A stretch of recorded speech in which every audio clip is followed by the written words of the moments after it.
তো বন্ধুরা আজ আমি আমার সাথে শেয়ার করেছি অ্যান্ড্রয়েডের এমন একটা টিপস যেটা কিন্তু হয়তো অনেকে জানেন, ঠিক আছে। যদি না জানেন তারা যদি এই টিপসটা জেনে যান তাহলে কিন্তু আপনি ওয়াও করতে বাধ্য হবেন, ঠিক আছে। সো কি সেই টিপস সেটা যদি জানতে চান তাহলে ভিডিওটা আপনাকে কন্টিনিউ করতে হবে। তো নমস্কার বন্ধুরা, কেমন আছেন? আশা করি সকলে খুবই ভালো আছেন। আমি হলাম আপনাদের বড় মণ্ডল এবং আমার চ্যানেল আমরা সবাই জানাই স্বাগতম।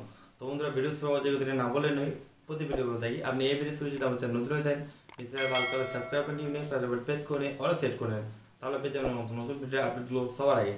তো চলুন ভিডিওটা শুরু করা যাক। মোবাইল স্ক্রিন উপর, ঠিক আছে। এখানে আমরা কি করব, তো এখানে আমরা যে সেটিংসটি বলবো সেটা হচ্ছে, তো আমরা যখন আমাদের নোটিফিকেশন ডটটা আমরা সোয়াইপ করতে যাই বা নিচে নামাতে যাই, তখন কি করতে হয়, আমাদেরকে একদম উপরে হাত দিয়ে মোবাইলে একদম স্ক্রিনের উপরে হাত দিয়ে আমাদের টানতে হয়, তাহলে কিন্তু আমাদের নোটিফিকেশন ডট তবেই ডাউন হয়, ঠিক আছে।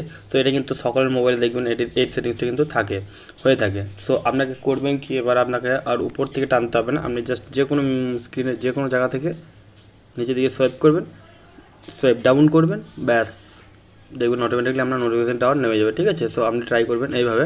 আপনার যদি হয় তাহলে দেখবেন তাহলে সেটিংসটা অন আছে, আর যদি না হয় তাহলে সেটিংসটা অফ থাকতে পারে, ঠিক আছে। তো তার জন্য আপনাদেরকে চলে যেতে হবে সেটিংসের উপরে। তো সেটিংস আসার পরে আপনি চলে যাবেন লক স্ক্রিন বা হোম স্ক্রিনের যে সেটিংসগুলো হয় সেখানে, ঠিক আছে। সো ওখানে যাওয়ার পরে একদম নিচের দিকে একটু আসবেন, তারপরে দেখবেন sweep down on home screen, ঠিক আছে। এইখানে আপনি প্রেস করবেন। সো এখানে প্রেস করার পর কিন্তু আপনার সামনে এরকম অপশান আসবে, গ্লোবাল সার্চ আছে আর নোটিফিকেশান দেওয়ার আছে। আপনি যদি গ্লোবাল সার্চে করে দেন তাহলে আপনার মানে নিচে সুইপ ডাউন করার পরে কিন্তু আপনার কী হবে, মানে আপনার উপরে নোটিফিকেশান দেওয়ার কিন্তু ডাউন হবে না, আপনার সার্চের অপশান দিয়ে দেবে, ঠিক আছে। যে কোনো অ্যাপ সার্চ করতে পারবেন, ঠিক আছে, গ্লোবাল সার্চ। আর নোটিফিকেশান দেওয়া যদি করে দেন তাহলে কিন্তু আপনার নোটিফিকেশান দেওয়ারটা কিন্তু অটোমেটিকলি এখান থেকে আপনি ডাউন করতে পারবেন, ঠিক আছে। তো উপর থেকে স্ক্র্যাচ করার দরকার পাবেন, যখন হোম স্ক্রিনে থাকবেন যে কোনো আপনার স্ক্রিনের যে কোনো জায়গায় আপনি সুইপ ডাউন করলে কিন্তু আপনার নোটিফিকেশান দেওয়ারটি কিন্তু অটোমেটিকলি ডাউন হয়ে যাবে, ঠিক আছে। সো এটাই ছিল সেই সিম্পল সেটিংসটি। তো আরও সেটিংস কিন্তু আছে, সেটা কিন্তু পরবর্তী কোনো ভিডিওতে বলে দেবো। আজকে যদি করতে চাই অনেক ভিডিওটা বড় হয়ে যাবে।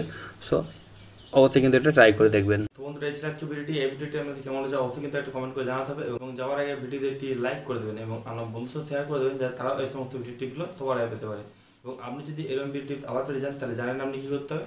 তো দেখা পরে কোনো ভিডিওতে, থ্যাংক ইউ, টাটা, ধন্যবাদ।